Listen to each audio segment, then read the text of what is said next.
अब दुख आपके मन में है। अब वो क्या कह दिए कि नहीं नहीं, तुम्हारा घर ठीक नहीं बना है, इसीलिए जीवन में दुख है। तो घर को क्या हुआ भाई?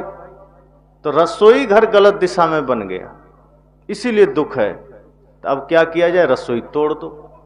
अब आपने इतना मेहनत से बनाया, अब गुरुजी ने रसोई तोड़वा दी, आप मजबूरी में है, तोड़ना पड़ेगा, क्योंकि आपको बता दिया गया तुम्हारे घर के दुख का कारण है। ये रसोई वास्तु के हिसाब से नहीं बना, इसलिए दुख है, और आपने तोड़वा दिया। अब कहां बनाए? तो पूर्व दिशा में बनवा लो।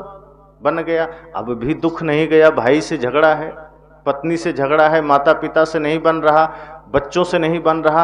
अब आप सिर पर हाथ रखते हैं कि रसोई भी तोड़वा दिया, खर्चा हो गया, अब क्या करें? अब पुनः गुरुजी के पास गए, गुरुजी अब क्या करें? अब भी ठीक नहीं हुआ। पर्दे कैसा लगाए हो? तो लाल, उतार फेंको, वो ठीक नहीं। वही कारण है तुम्हारे दुख का, पर्दे भी बदलो। अब आपने हजारों खर्च किए पर्दे में, अब वो व्यर्थ गया।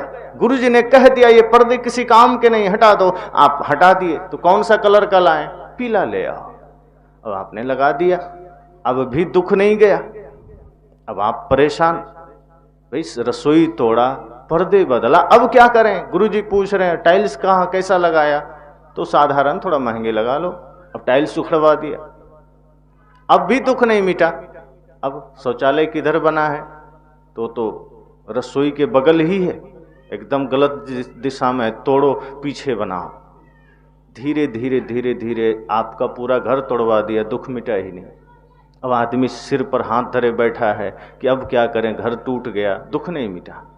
क्योंकि दुख का कारण आपका घर नहीं था, दुख का कारण पर्दा भी नहीं था, दुख का कारण वो शौचालय, वो बाथरूम नहीं थे, वो रसोई घर नहीं थे। जो दुख का कारण था उस पर कभी फोकस नहीं हुआ, उस पर कभी ध्यान नहीं गया।